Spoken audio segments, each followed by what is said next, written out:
Hello, and welcome back to the podcast where we talk about bad people. And feel free to grab a drink, get a blanket, and get a snack, because today we are talking about none other than Timothy James McVeigh.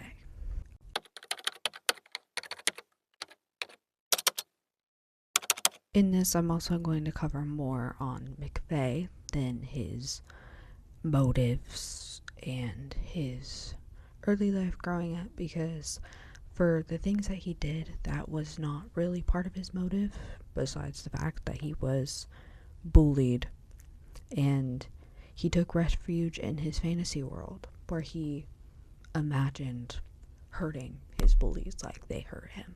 He was very shy and he was withdrawn from a lot of different things when McVeigh grew up, and he was a target of bullying like many other people who become terrorists or serial killers or anything. While in his high school years, McVeigh became fascinated with things like hacking, and he hacked into a government computer system. And this is already bad enough. This is already illegal. This is already him taking things from the government like he wanted to do. Timothy got into the military, and after that, it just all went bad. So he started off high school hating the government, went into the military, and then came out of the military still hating the government, as one does, who eventually becomes a terrorist. If you don't know what terrorism I'm talking about the Oklahoma City bombing. It took place on April 19th, 1995. The bombing itself killed 167 or 168 people, including 19 children, and severely injured 684 people.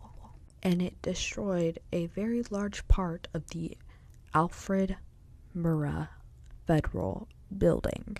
And this act of terrorism became one of the deadliest in U.S. history. Now, what were his motives? What did he think before all of this? The 1993 Waco siege. The Waco cult, we all know it. We know what it is. Okay? It spanned over 50 days of the government trying to get hostages, which were not really hostage because most of them, the adults at least, wanted to be there. McVeigh was there. Nicholas was another terrorist who was believed to have helped a little more than he had said in jail, and was one of McVeigh's very close friends. The Waco siege, this was all still going on, and it was on TV, and Nichols and McVeigh were watching it.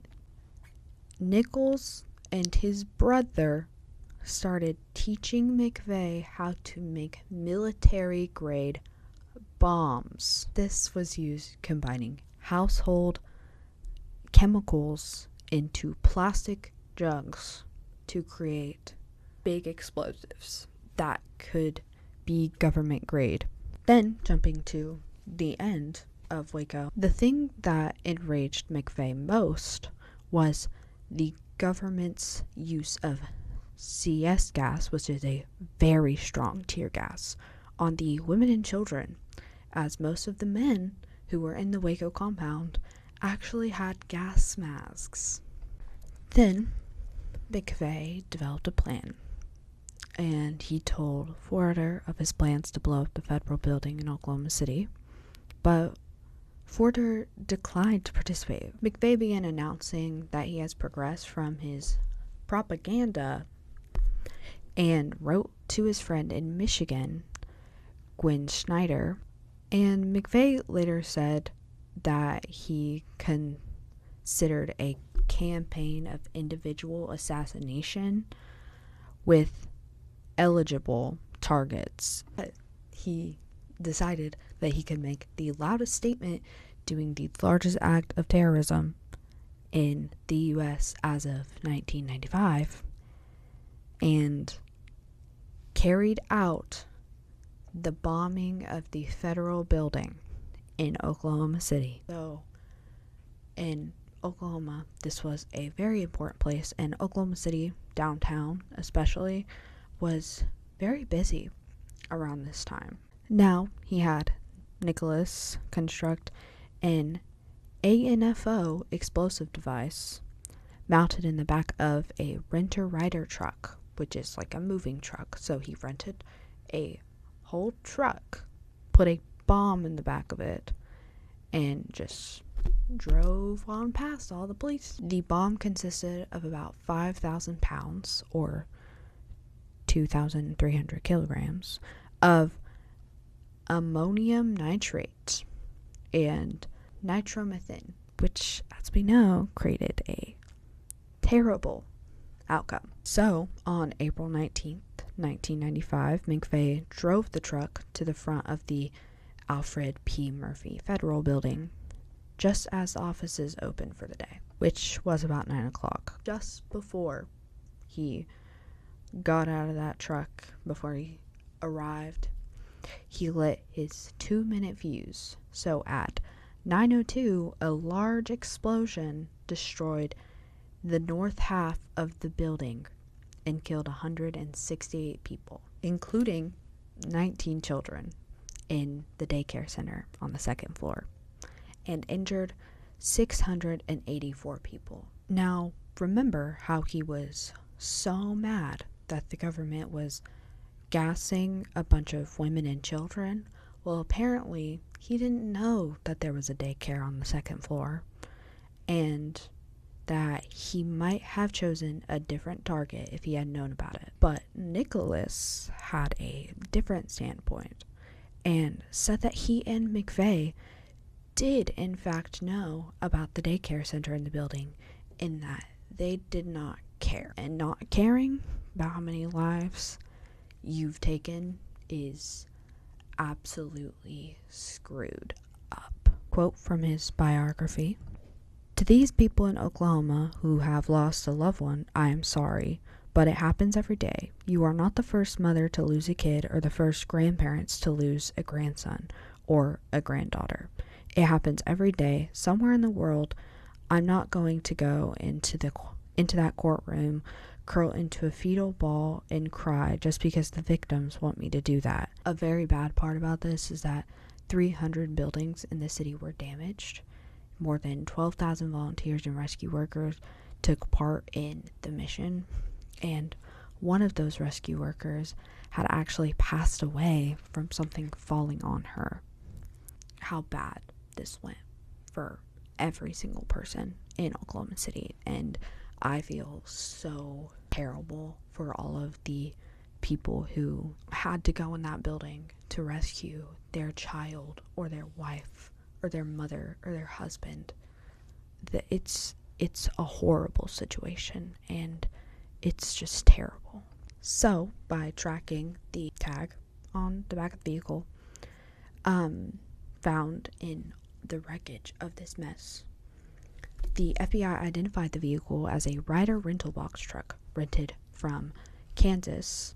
And renting this truck, McVeigh went by the alias Robert King, and the sketch was shown in the area to the manager, Lee McGowan, and identified the sketch as Timothy. Shortly after the bombing, while driving on Interstate 35 in Noble County near Perry, Oklahoma, McVeigh was stopped by a state trooper, Charles J. Hanger. Hanger passed McVeigh's yellow 1977 Mercury and noticed that it had no license plate. McVeigh admitted to the state trooper, who noticed bulge over his jacket, that he had a gun, which was illegal. So this trooper arrested him for driving without a license plate and possessing a legal firearm, which was a concealed weapon. And at this time, Hanger did not know that this man that he just arrested was Timothy McVeigh, who bombed the federal building. But eventually, he figured it out, and on August 10th, 1995, McVeigh was indicted on 11 federal counts, including conspiracy to use a weapon of mass destruction, use of a weapon of mass destruction, destruction with the use of explosions, and 8 counts of first-degree murder for the deaths of law enforcement officers. On February 20th, 1968, the court granted a change of venue in order that the case be transferred from Oklahoma City to the district court in Denver. So now we're out of Oklahoma City and we're in Denver, and he's being convicted in Denver. So McVeigh instructed his lawyers to use necessity defense, but they ended up not going by his wishes, and they would have had to prove that McVeigh was in imminent danger from the government. McVeigh argued that imminent did not necessarily mean immediate. So they would have argued that his bombing of the Murphy building was justifiable in a response that McVeigh believed that the crimes of the U.S. government in Waco, Texas, and the complex result of deaths of 76 Branch Davidians. His lawyers argued that he was justified in doing that because something else happened that he wasn't even involved in. And this piece of crap got the death sentence. But his death sentence was delayed pending an appeal. He wanted to be executed on national television. And on March 8th, 1999, McVeigh's request for the television execution was denied. The day before his execution, McVeigh said in a letter to the Buffalo News, "I am sorry these people had to lose their lives, but that's the nature of the beast. It's understood going in what the human toll will be." He said that if he turned up in the afterlife, he would improvise, adapt, and overcome, noting, if there is a hell, that I'll be good in company with a lot of fighter pilots who also had to bomb innocents to win the war. McVeigh dropped his remaining appeals to people because he said that he would rather die than spend his entire life in prison. And on January 16th, 2001, the BOP, Federal Bureau of Prisons, set May 16th as McVeigh's execution date.